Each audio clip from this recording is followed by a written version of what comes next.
Bismillahirrahmanirrahim. Assalamualaikum warahmatullahi wabarakatuh. Selamat malam dan saudara pemirsa dimanapun Anda berada. Saya Sekjen DPP Laskar Anti Korupsi Pejuang 45 Jakarta. Saat ini saya berada di kota Makassar menemui atau ingin mewawancara khusus eksklusif dengan Brigjen Pol Purnawirawan Idris Kadir SH.M. Hum. Assalamualaikum Pak Jenderal. Waalaikumsalam.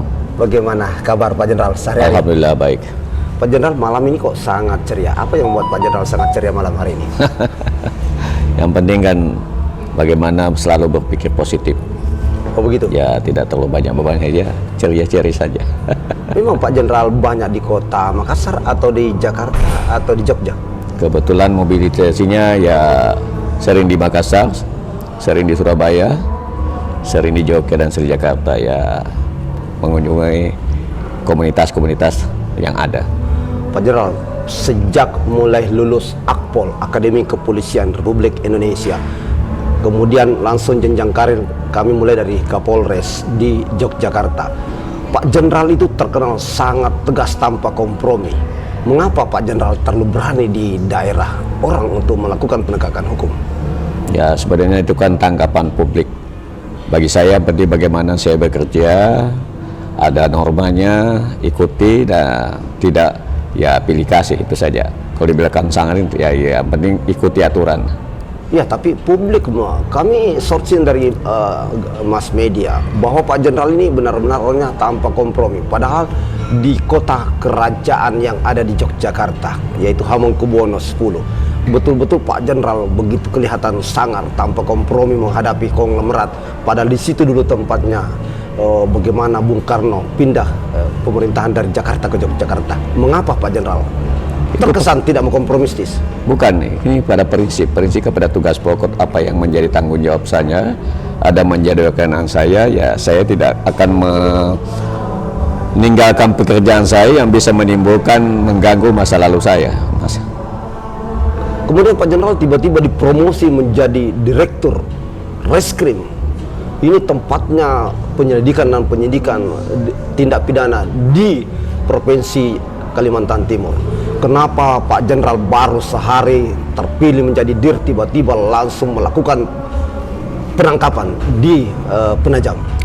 Ya ketika itu kan memang ketika saya mendapatkan penugasan dan tanggung jawab, dan memang di Kalimantan Timur persoalan menyangkut masalah ilegal cukup banyak, dan itu sudah menjadi atensi pimpinan yang harus saya lakukan, sehingga apapun yang menjadi tantangan di lapangan ya sebenarnya bukan sambungan, tapi yang penting ikut aturan, prinsip, ya jangan sampai kita pilih kasih, sehingga siapapun kita ya lakukan sesuai dengan norma yang ada.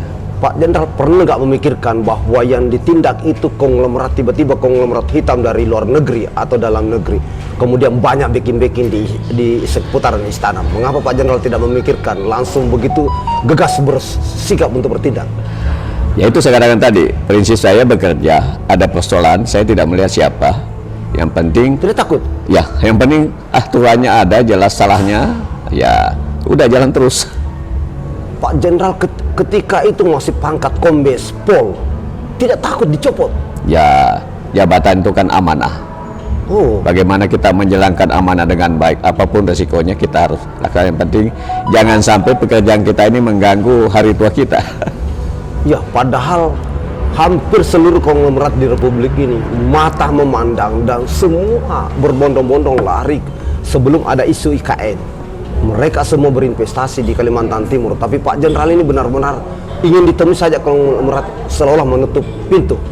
Kenapa Pak Jenderal tidak mau membuka kepada para konglomerat investor yang dibidik oleh Pak Jenderal? Ya, prinsip bagaimana kita mengerjakan tugas pokok kita yang baik, tanpa kita pandang bulu, tanpa kita pilih kasih, siapapun yang melanggar dari norma yang ada kita lakukan itu. Jadi bukan sebagaimana siapa di belakang, siapa yang berinvestasi. Pada prinsipnya sesuai dengan juga pada saat itu memang pimpinan memberikan instruksi untuk kita melakukan bagaimana memberantas semua bentuk ilegal, baik ilegal login, ilegal mining, termasuk kasus-kasus yang lainnya. Sehingga prinsip kami ya bekerja sesuai dengan norma, apapun yang kita hadapi, yang penting normanya jelas, ya tidak perlu khawatir. tidak pernah terpikir bahwa di backing oleh politisi Senayan. Itu kan persoalan-persoalan itu yang penting, bagaimana hati nurani kita, bagaimana integritas kita, dan bagaimana kita berani mengambil sesuatu apa yang harus kita dapatkan. Demi integritas dan demi penegakan hukum dan demi penegakan undang-undang. Tapi kenapa tidak memikirkan bahwa keluarga saya bisa terancam ketika saya terlalu berani, Pak Jenderal? Ya, sebenarnya bukan demikian. Itu tadi saya katakan, apapun yang kita kerjakan sesuai norma, tidak perlu khawatir apapun resikonya, tentang keluarga, tentang pribadi, dan tentang apapun. Nah, bagi prinsip kita, yang benar itu benar. Nah, dengan demikian Pak Jenderal kelihatan berprestasinya, kemudian negara memberi lagi hadiah dengan penugasan yang baru sebagai Kepala BNN Provinsi Sulawesi Selatan, yang notabene nomor 3 dari Indonesia setelah Jakarta, Surabaya. Mengapa Pak Jenderal juga di BNN membuat tiarap para bandar dan pengedar ketika Pak Jenderal Kepala BNN? Ya. Apa jurus pamungkasnya? Sebenarnya saya juga tidak memahami kalau ada suatu anggapan dari publik bahwa para pengedar bandar dan tiarap. Cuma prinsip saya ketika saya memulai pekerjaan, saya cuma menyampaikan kepada seluruh staf dan pelaksana tugas saya, ayo kita diberi amanah di BNN, tentu ada suatu harapan dari pimpinan, dan kita harus tahu kenapa BNN dibentuk. Itu juga suatu persoalan yang kita harus pertahankan, harus kita banggakan, karena ada suatu persoalan yang di masyarakat yang perlu penanganan khusus. Sehingga ketika itu menerima amanah, saya sampaikan, saya minta kepada semuanya jangan ada yang ya kong kali kong, jangan ada yang ya bagaimana bermain mata dua kaki dengan ya para pelaku-pelaku. Sehingga saya katakan, siapapun tidak usah khawatir, kalau memang mau segera ungkap, dan bagaimana kita melakukan pencegahan untuk jangan sampai persoalan masyarakat ini semakin merajalela di Kota Makassar. Pak Jenderal, boleh dong dibuka kepada publik supaya the next-nya bagaimana nanti pemimpin ke depan, siapapun stakeholder di Republik ini, apa strategi Pak Jenderal ketika memimpin BNN melakukan operasi tidak bocor? Sedangkan kita lihat saja operasi di pasar saja Satpol PP bocor, buru-buru para pedagang berlarian duluan sebelum Satpol PP tiba. Apa rahasianya Pak Jenderal? Itu kan persoalan teknis, persoalan strategi, bagaimana kita melihat permasalahan yang kita hadapi, bagaimana internal kita supaya kita menyusun suatu tim yang benar-benar ya satu seia sekata dengan apa yang kita inginkan. Sehingga inilah menjadi suatu langkah-langkah bagaimana kita melakukan operasi supaya bisa berhasil. Bukankah di sekitar Pak Jenderal bawahannya ada keluarga? Paling tidak kan dibocorin, cepat lari, cepat tinggalkan barang bukti. Tapi kenapa Pak Jenderal ketika melakukan operasi tidak pernah kosong barang bukti, selalu ada barang bukti? Itu rahasianya apa Jenderal? Bisa katakan tadi, bagaimana kita melihat sumber daya kita yang kita miliki, personil kita, ya, kemudian apa yang kita hadapi. Ya, itulah bagaimana strategi kita supaya kegiatan yang kita lakukan ini tidak termonitor oleh teman-teman yang tidak sejalan dengan kita. Ya, lagi-lagi Pak Jenderal dipromosi lagi di kota pahlawan, kota nomor 2 di Indonesia, yaitu kota Surabaya. Lagi-lagi Pak Jenderal tidak pernah kendor dan tidak pernah kedar menghadapi para mafia. Apakah Pak Jenderal punya jimat atau punya ibadah bagaimana untuk menangkal Pak Jenderal? Sangat berani. Bagi saya rahasianya. Bagi saya itu aja prinsip. Saya diberikan amanah dari Sulawesi Selatan, kemudian pindah ke Jawa Timur yang boleh kita bilang juga menyangkut masalah persoalan narkoba juga cukup marak. Ya, prinsip saya bagaimana kita tidak ya berteman dengan para bandar-bandar dan mungkin yang menjadi ya agen-agen itu. Ya, prinsip kita ya udah kerjakan tugas. Amanah saya juga kepada seluruh staf saya, jangan sampai coba main-main dengan para ya maupun pengecel, lebih-lebih dengan bandar ya. Sehingga apa yang menjadi tanggung jawab kita bisa laksanakan dengan enak. Saudara pemirsa, sebelum kami melanjutkan pertanyaan kepada Pak Jenderal kita, karena beliau sebentar lagi akan kami tanyakan yang lebih ingin menuju ke Senayan, bahwa Jenderal kita satu ini, Mas ingat nggak bahwa dulu ada sangat pemberani ketika serangan umum 1 Maret di Yogyakarta, yaitu namanya Kamarudin, persis mirip dengan Pak Jenderal. Pak Jenderal, ada nggak ibadah atau doa khusus yang membuat Pak Jenderal seolah-olah di sekelilingnya tidak pernah takut? Boleh dong dibuka rahasianya kepada publik supaya seluruh stakeholder Republik ini berani seperti Pak Jenderal mengeksekusi anggaran untuk perbaikan kesejahteraan rakyat. Ya, itu ada prinsip bagaimana kita bekerja sesuai dengan tanggung jawab kita. jangan mengambil hak lain, ya percayakan bahwa kita bekerja untuk kepentingan publik. Insya Allah Tuhan akan selalu memberikan kita kemudahan dan akan melindungi kita dari segala bentuk apapun yang mungkin merugikan kita. Jadi prinsip itu aja, kerja yang baik, insya Allah kita akan selalu diberikan kemudahan, tak perlu khawatir. Pak Jenderal ini begitu banyak jabatan, mengapa tidak kaya? Prinsip itu kan, masalah kaya kan penilaian. Bagi saya juga rasanya kaya. Kayak teman. Tapi kami menilai Pak Jenderal ini sederhana saja. Wah, cukup. Oh, cukup. Ya, bahagia juga. Yang penting kan kaya itu kan penting bahagia. Oh, tidak harus Banyak 10 teman. mobil, rumah bertingkat 4, di mana-mana ada. Oh, tidak harus begitu, Jenderal. Ya, itu kan penafsiran. Kebahagiaan itu kan bukan ukuran dari segi banyaknya harta, banyaknya apa, tapi bagaimana kita hidup tenang, ya bisa berinteraksi kepada siapa saja, dan dimanapun kita masuk kalangan bisa menerima kita dengan baik tanpa adanya suatu perbedaan bahwa ini adalah kawan. Saudara pemirsa, Jenderal kita ini sebenarnya mestinya sebelum purna tugas adalah Jenderal bintang 2, bahkan bintang 3. Tapi karena memang mungkin juga garis tangan atau sudah ditakdirkan dalam mahfuz di langit, berakhir di bintang 1. Tapi Jenderal ini saya mau lanjutkan pertanyaan Pak Jenderal. Mengapa Pak Jenderal ingin ke Senayan?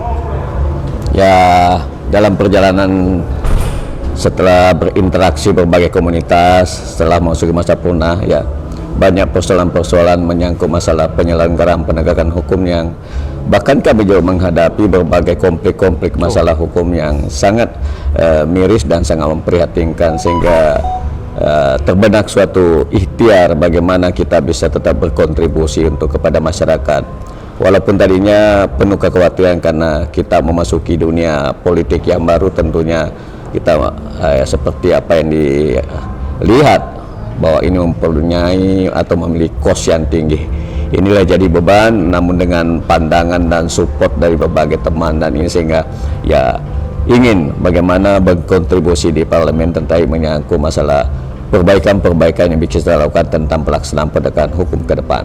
Pak Jenderal, sebelum insya Allah memberi amanah menjadi dedengkot Senayan nanti, sebagaimana kemarin menjadi dedengkot penegakan hukum, Pak Jenderal, 1998 secerca harapan rakyat, mahasiswa dan seluruh pergerakan bahwa reformasi itu membawa kesejahteraan. Tapi sekarang banyak kita melihat justru repot nasi.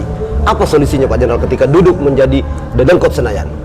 Ya, saya meyakini bekerja sendiri tidak mungkin. Oh begitu. Tapi hanya bagaimana kita mampu selalu menyuarakan hal-hal yang dianggap kita tidak sesuai dengan. Dan kedua, bagaimana kita mengajak satu tim atau tim kita untuk sama-sama menyuarakan apa yang menjadi tantangan dan apa yang menjadi problema tentang hukum sekarang kita itu. Itu yang saya inginkan, karena bagaimanapun hanya ngobrol di warung kopi dan akan beda dengan kita mungkin bersuara di parlemen, sehingga itu akan menjadi suatu perhatian daripada publik. Kalau boleh dijelaskan dong kepada publik, Pak Jenderal ini di daerah pemilihan Sulsel berapa Pak Jenderal? Ya, sesuai dengan pembagian kemarin kami mendapatkan di daerah pemilihan Sulawesi Selatan 1, ya. Sulawesi Selatan 1? Ya. Di antara kabupaten mana? Biar publik semua tahu. Ya, mulai dari Makassar, Goa, Takalar, Jeneponto, Banten, dan Kabupaten Selayar. Wah, ini kota yang sangat strategis Pak Jenderal pilih. Dan di sini banyak massa yang sangat peduli dan sangat simpati dengan gerakan Pak Jenderal karena beliau kemarin menjadi kepala BNN Provinsi Sulawesi Selatan. Jadi ini adalah momentum harapan rakyat. Pak Jenderal, kira-kira backgroundnya dari polisi, beranikah membawa keberaniannya di Senayan? Ya, saya katakan tadi prinsip kita itu bagaimana bekerja sesuai dengan norma dan apa yang kita perlu perjuangkan untuk menyangkut kepentingan. Ada regulasi yang mengatur, tidak perlu ada yang ditakuti. Tiba-tiba pimpinan partai politiknya tidak sejalan, misalnya kena quote and quote, lalu Pak Jenderal tidak takut di PAW? Dalam tugas kepolisian pun tidak pernah merasa takut. Apa yang menjadi sanksi kalau pimpinan menilai itu. Yang penting bagi saya apa yang sesuai itu sesuai dengan apa yang menjadi perjuangan saya. Oh begitu. Dan itu menyangkut kepentingan masyarakat banyak.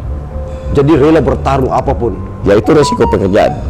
Resiko pekerjaan. Masya Allah, saudara pemirsa, ini benar-benar sungguh luar biasa. Ini seorang jenderal kita yang ingin membangun, ingin membantu, ingin mengawal anggaran yang triliunan, 2000 lebih triliun yang dikelola bersama Presiden RI dengan DPR RI. Pak Jenderal, apa target utama ketika insya Allah Allah mengamanahkan Lauh Mahfuz duduk di Senayan?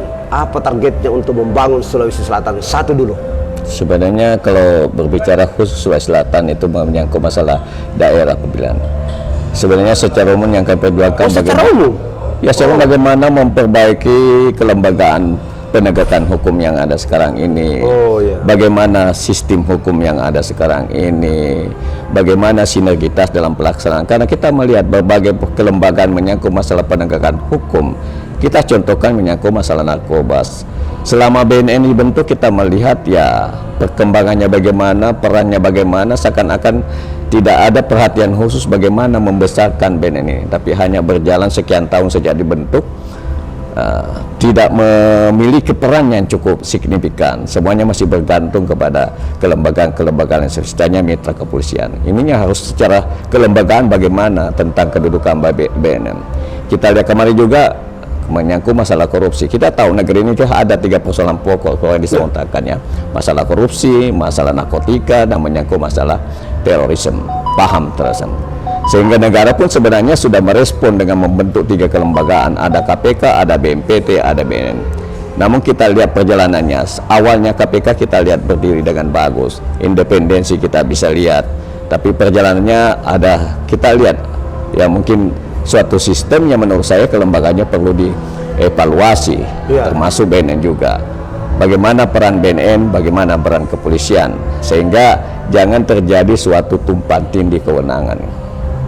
Berarti kalau begitu Pak Jenderal insya Allah ketika terpilih berarti berada di Komisi 3 dong, penegakan hukum. Nah itu kan kewenangan praksi. Ya. Semoga sesuai. Saudara pemirsa dimanapun Anda berada, Partai Demokrat nanti jangan meletakkan Pak Jenderal ini di komisi selain Komisi 3 karena beliau ingin membantu supremasi hukum. Pak Jenderal, ketika nanti ditetapkan di Komisi 3, ketika fit and proper test Kapolri, Jaksa Agung dan lain sebagainya, berani nggak tidak menerima sogokan? Insya Allah. Insya Allah. Ya. Kalau tiba-tiba ada perintah dari pimpinan partai, masalah gitu ada perintah, saya kan individu. Itu kan prinsip individual, bagaimana kita mempunyai integritas, bagaimana kita melihat situasi yang ada. Kalau memang itu kan isu-isu. Masalahnya kemarin bilang membuat undang-undang misalnya pemburuan terhadap dana koruptor. Dia bilang wah tergantung ibu, tergantung bapak. Di sini ya katanya apa istilahnya di sini Korea itu bahasanya. Bagaimana jawaban Pak Jenderal sebagai calon politisi? Dinamika sistem politik yang ada di parlemen ya. Menyangkut masalah isu-isu ya itu kan isu yang ya kita lihat bagaimana transaksinya kita juga belum ini, tapi bagi prinsip saya bagaimana ya kewenangan, tanggung jawab kita dan hak kita, itu aja kita berani ke Pak Jenderal kalau di Komisi 3 menyuarakan kembali bahwa KPK independen termasuk penyidik dan juga independen. Wajib Masya Allah, wajib berani mengembalikan seperti Novel Baswedan dan kawan-kawan untuk kembali. Nah, itu menyangkut masalah administrasi pelaksanakan sesuai tapi dengan diserahkan dong ya, karena publik menuntut bahwa Pak Novel Baswedan dan kawan-kawan termasuk jargon-jargon OTT. Ya ini kan kita melihat dari persoalan pemberitaan yang ada, tapi secara realistis dan masalah administrasi perlu kita lihat sejauh mana apakah benar-benar terjadi suatu penyalahgunaan sehingga dia harus keluar, atau mungkin memang karena ada sesuatu hal yang prinsip yang mungkin sehingga tidak terjadi. Karena tapi setuju kan kalau berapa orang yang terbaik dari KPK yang sekarang dikeluarkan dari KPK? Tentu kita akan melihat secara individual persoalan yang sebenarnya. Kan kita saat ini hanya melihat ya berita secara ini, kami juga belum tahu apa persoalan yang sebenarnya mendasar. Tapi selama prinsip memang tidak ada yang dilanggar, kenapa tidak? Agak sedikit kritis. Apa tanggapannya?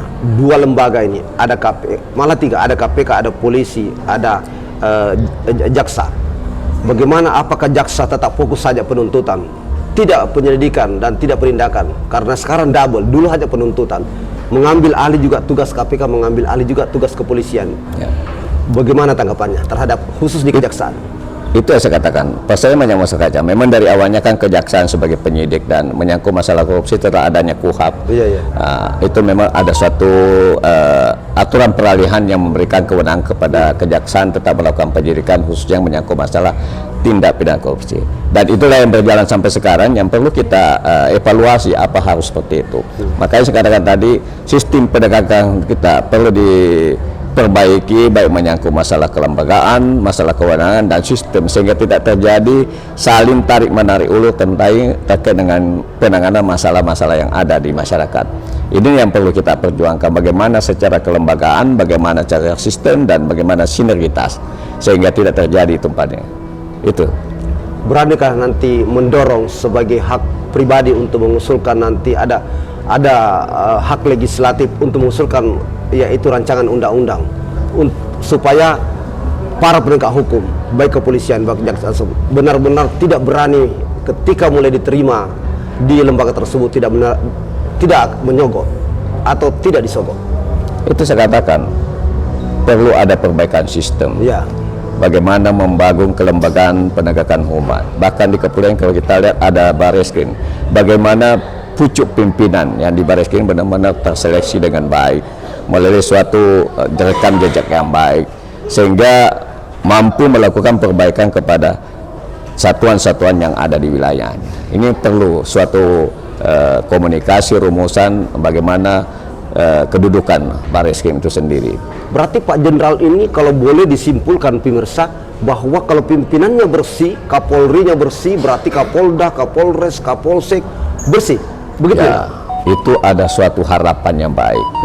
Karena bagaimanapun individu manusia berbeda, tapi setidaknya dengan unsur pimpinan level atas memberikan contoh teladan yang baik, lebih-lebih memberikan suatu instruksi yang baik kepada bawahnya, diikuti lagi suatu pengawasan yang terukur dan terencana dengan baik, tentunya di bawahnya akan menjadi baik semua. Tetapi kalau pimpinan di level atas sudah mempunyai suatu rekan jejak yang kurang bagus, kemudian menjadi sewajar leader dalam satu hal penegakan hukum, tentunya ini sulit untuk menjalankan norma yang ada, yang sulit untuk bagaimana memberikan suatu instruksi ke bawah, karena itu menjadi cerminan bagi pelaksana-pelaksana yang sudah ada. Apa strategi itu untuk memberantas mafia hukum di Republik ini, Pak Jenderal? Ya kemauan, yang penting ada kemauan, keseriusan. Tapi semua stakeholder yang ada, tidak mungkin berjalan. Pak Jenderal, regulasi sekarang sudah cukup atau perlu ada regulasi tambahan? Sebenarnya bukan ada tambahan, regulasi yang ada perlu diperbaiki. Lebih nanti periode berikutnya jelas undang-undang kepolisian masuk prolegnas, undang-undang kejaksaan saya nggak paham sekali mengapa sudah masuk. Ini perlu dilihat bagaimana sistem dalam rekrutmen penegakan hukum yang ada suatu kelembagaan. Karena bagaimanapun di kepolisian bagi leading sektor penegak adalah Bareskrim, itu sehingga menurut saya Pak Kapolri ini harus memilih benar-benar pimpinan Bareskrim yang punya integritas, punya kompetensi, dan benar-benar yang memahami persoalan-persoalan yang terjadi di lingkungan bawah. Kalau mendengar narasi Pak Jenderal, berarti ingin membersihkan mulai dari penerimaan Polri dari tingkat bawah sampai dengan Akpol. Mengapa Pak Jenderal berani nanti menghadapi, kan pasti banyak di belakangnya belum tentu mau putih, mungkin abu-abu atau hitam. Ya, ini kan angan-angan, harapan. Saya selalu mengatakan suatu negeri. Saya katakan negeri ini bagus kalau penegak hukumnya bagus. Penegak hukum menjadi leading sector adalah semua. Leading sector? Ya, leading sector penegak semua ada di kepolisian, menyangkut masalah ketertiban ya kepolisian. Makanya sekarang bagaimana memperbaiki memperbaiki kepolisian yang ada ini, jangan dirusak. Ya. Berarti ada yang rusak dong sekarang? Ya, kan pengaruh politik, pengaruh apa semuanya ada keterkaitan. Sehingga benar-benar katakan ayo rakyat perbaiki polisi. Karena kalau polisi kuat, hukum kita kuat, masyarakat tertib, jelas semuanya akan berjalan dengan baik. Kenapa Pak Jenderal tidak memikirkan juga karena remunerasi, karena gaji masih kurang? Ya justru itu katakan, kalau ada perbaikan mulai dari penggajian. Ya. Penggajian bagaimana seorang penyidik yang jelas, tapi tentu juga sanksi harus jelas kalau dia melanggar hak-haknya ini. Saya terkesima dengan perbincangan dengan Irma Nasution kalau nggak salah. Dia mengatakan gaji polisi itu 10 juta dan lain-lain, saya bilang.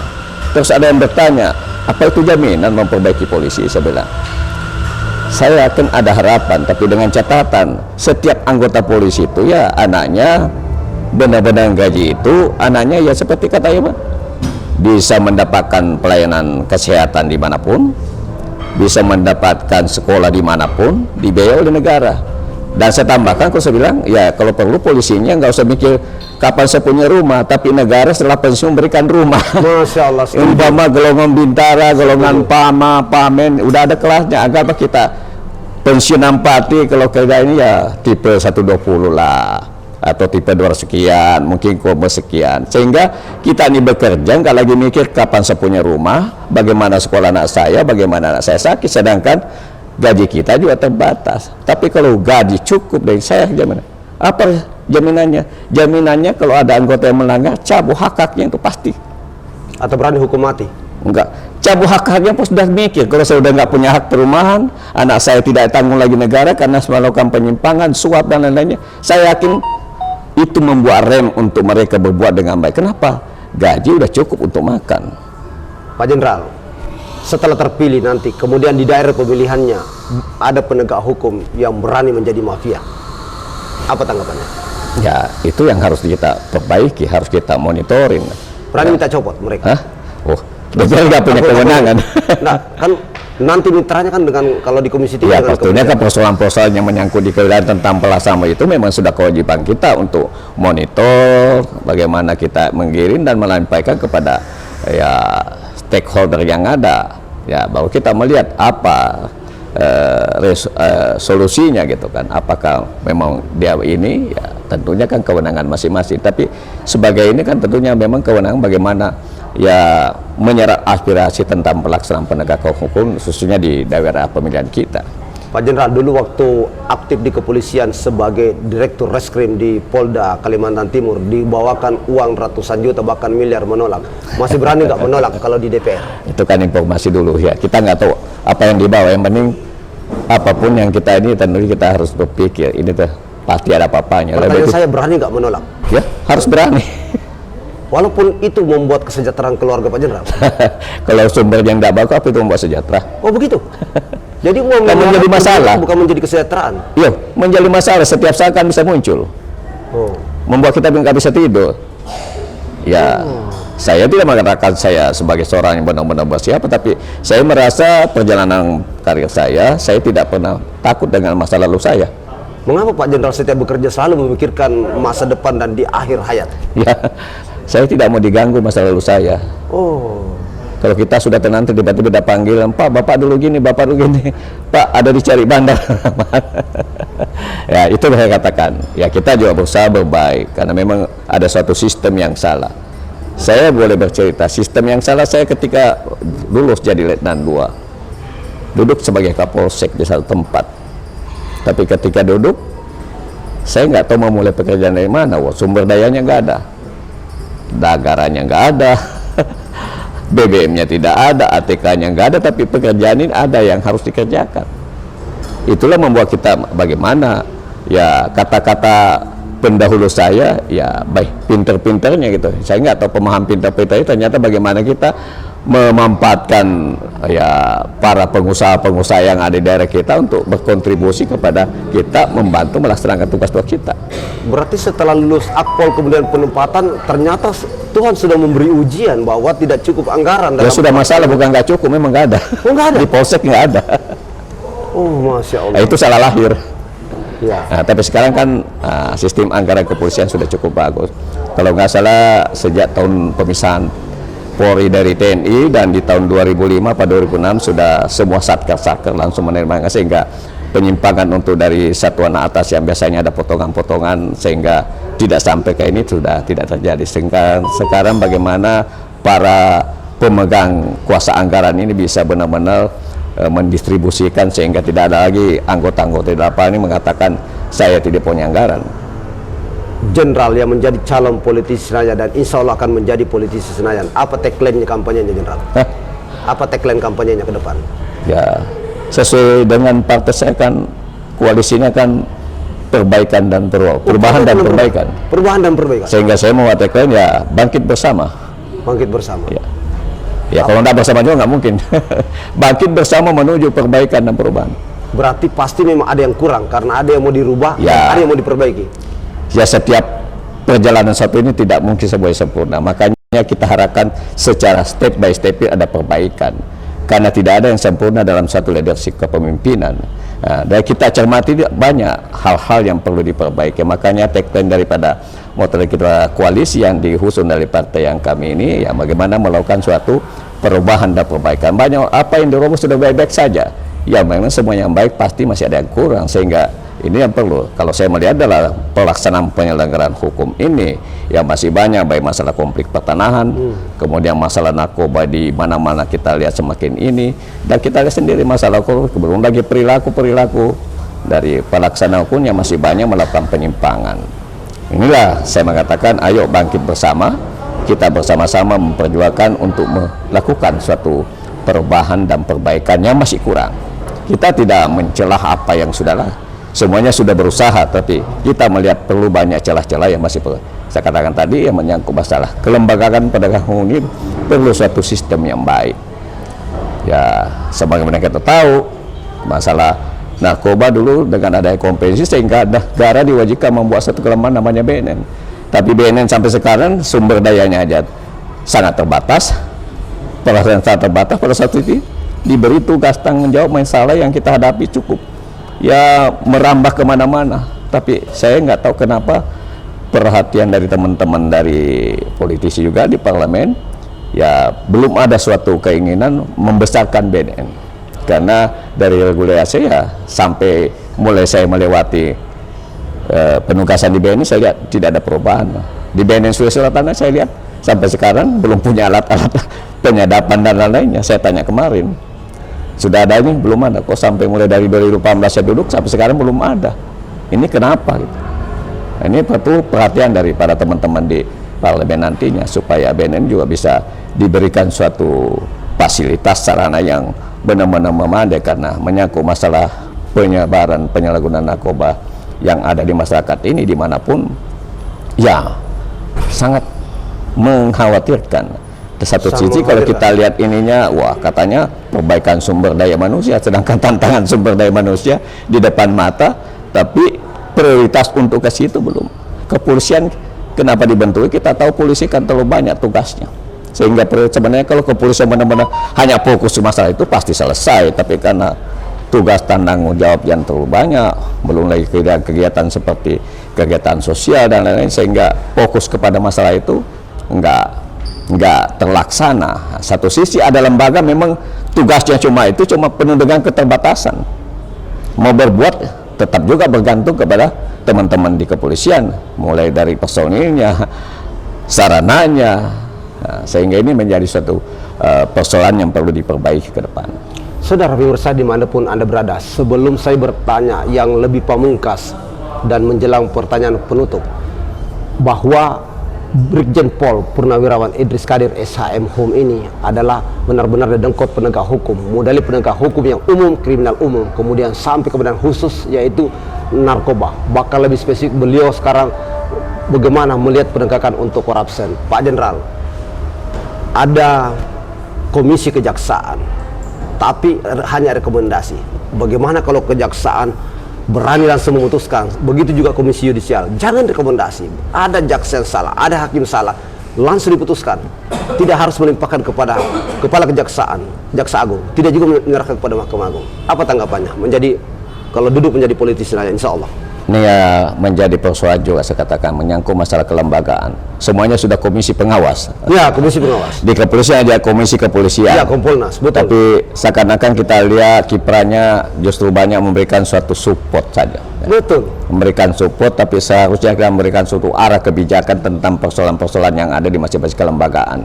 Melakukan evaluasi secara berkala. Kita lihat pengaduan tentang masalah putusan-putusan pengadilan. Apa yang kita lihat? Peran daripada KY, dibentuk lagi Bawas, apa peran Bawas? Ini yang perlu dirumuskan secara bersama, bagaimana supaya sistem ini bisa efektif, dan benar-benar manfaatnya ada dalam perbaikan penegakan hukum, mulai dari penyidikan, penuntutan, dan sampai putusan pengadilan. Berarti setuju keinginan rakyat ketika komisi kejaksaan, komisi Kompolnas, kemudian komisi yudisial bukan merekomendasi, tapi berani memutuskan ketika benar-benar nanti bahwa orang itu patut bersalah melalui sidang kode etik.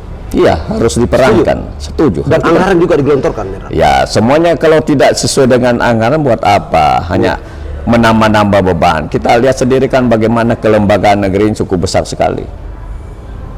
Ya, berbagai kelembagaan sudah dibentuk, tapi ya kewenangan dan tanggung jawab untuk memperbaiki itu hanya sangat terbatas. Ada pertanyaan kritis, karena Jenderal sebentar lagi insya Allah menjadi politisi Senayan. Amin. Ada orang beranggapan bahwa studi banding ke luar negeri, otomatis DPR ke luar negeri, kemudian tidak ada pertanggungjawaban kepada konstituen. Apa tanggapan Pak Jenderal? Itu isu-isu yang bergulir. Secara tanggapan tapi bagi saya, ya kalau hal-hal yang memang menjadi kegiatan-kegiatan tentunya berdiri manfaat. Kita paham setiap penggunaan anggaran ini benar-benar harus dipertanggungjawabkan. Outcome-nya apa? Kalau tidak itu menjadi istilahnya kan menghambur-hamburkan saja. Yakin Pak Jenderal nanti tidak studi banding hanya untuk rekreasi atau jalan-jalan ke luar negeri, kemudian tidak ada pertanggungjawaban kepada negara? Wah, itu hal-hal yang sangat, katakan prinsip saya bagaimana bekerja ada rule-nya. Masalah anggaran, masalah apa harus dipertanggungjawabkan. Tidak bisa enggak. Wah, sungguh luar biasa. Saudara pemirsa, bahwa tagline Bapak Jenderal kita, Brigjen Pol Purnawirawan Idris Kadir SHM Home adalah perubahan dan perbaikan. Kita ingat, ketika Rasulullah dulu menurunkan nabinya, tidaklah selengkap. Ada kitab Taurat, kemudian turun kitab Sabur, kemudian turun kitab Injil, disempurnakan oleh Al-Quran sampai Yaumul Akhir atau hari kiamat, hari kebangkitan. Itulah yang diikuti oleh jejak menjadi politisi Senayan ke depan. Bapak Jenderal, anggaran ribuan triliun, apa tanggapannya terhadap banyaknya tenaga kerja dari asing? Tanggapan Pak Jenderal? Nah, ini suatu persoalan yang belum sebagaimana isu yang ada, tapi kita kan belum lihat secara realita. Yang jelas yang perlu kita perbaiki bagaimana pengelolaan anggaran ini, distribusi anggaran ini sesuai dengan prioritas yang menjadi tujuan daripada kita menciptakan bagaimana tenaga kerja, bagaimana masyarakat kita sejahtera. Jangan sampai anggaran ini terkelola hanya menguntungkan kelompok-kelompok tertentu. Ini yang perlu kita bagaimana ikut berkontribusi supaya tata kelola anggaran yang ada ini benar-benar sesuai dengan peruntukan dan perencanaan yang matang. Maksud saja Pak Jenderal, investor atau konglomerat dari luar negeri silakan masuk ke dalam negeri Indonesia, tapi yang datang adalah hanya ahli. Jangan misalnya tukang cangkul, kemudian operator, kemudian hanya staf. Kan di Indonesia banyak sekali penganggur. Apa tanggapan Pak Jenderal? Ya, kalau itu yang terjadi kan sudah jelas kan ada aturannya bagaimana penggunaan tenaga asing. Kan semuanya dianjurkan sesuai dengan spesialisasi. Ada keahlian khusus yang mungkin memang daripada tenaga kerja yang ada di kita ya bukan menjadi keahliannya, sehingga itu memang undang-undang memberikan satu memperbolehkan itu. Tapi tidak sampai dengan ini menyangkut masalah pengawasan daripada pelaksana itu. Pak Jenderal, sebagai pertanyaan penutup, tagline-nya perubahan dan perbaikan. Partai apa sih? Kan tagline-nya itu kan tagline dari koalisi partai Demokrat, ya, Demokrat, Nasdem dan Partai Keadilan. Nah, jadi di antara tiga itu saya Partai Demokrat. Demokrat. Nah. Nomor urut berapa Pak Jenderal? Insya Allah nomor 3. Nomor 3. Daerah pemilihan Sulsel 1. Makassar, Goa, Cileponto, Takalar, Bulukumba, Bantaeng. Bulukumba tidak masuk. Oh, tidak masuk Bulukumba. Bantaeng dan Selayar. Bantaeng dan Selayar. Saudara pemirsa dimanapun Anda berada, saya Sekjen DPP Laskar Anti Korupsi Pejuang 45 Jakarta. Kebarusan kami wawancara khusus dengan Bapak Brigjen Pol Purnawirawan Idris Kadir SHM Hum. Beliau adalah dedengkot, orang yang dulu tidak pernah kompromi begitu melakukan penyelidikan dan penyidikan tindak pidana, baik tindak pidana umum maupun tindak pidana khusus ketika menjadi Kepala BNN Provinsi Sulawesi Selatan dan Provinsi Jawa Timur. 2 provinsi, bahkan menjadi Direktur Reskrim di Provinsi Kalimantan Timur, tempatnya lumbungnya uang dari dalam dolar negeri. Tapi mereka tidak pernah mau disogok, bahkan dibawakan miliaran, bahkan ratusan miliar, tapi berani menolak. Inilah Jenderal. Kita doakan semoga menjadi politisi yang ingin menegakkan supremasi hukum tanpa kompromi. Billahi taufiq wal hidayah. Assalamualaikum warahmatullahi wabarakatuh. Demikianlah wawancara saya Sekjen DPP Laskar Anti Korupsi Pejuang 45 Jakarta. Assalamualaikum Pak Jenderal. Sukses, semoga jadi anggota DPR. Amin.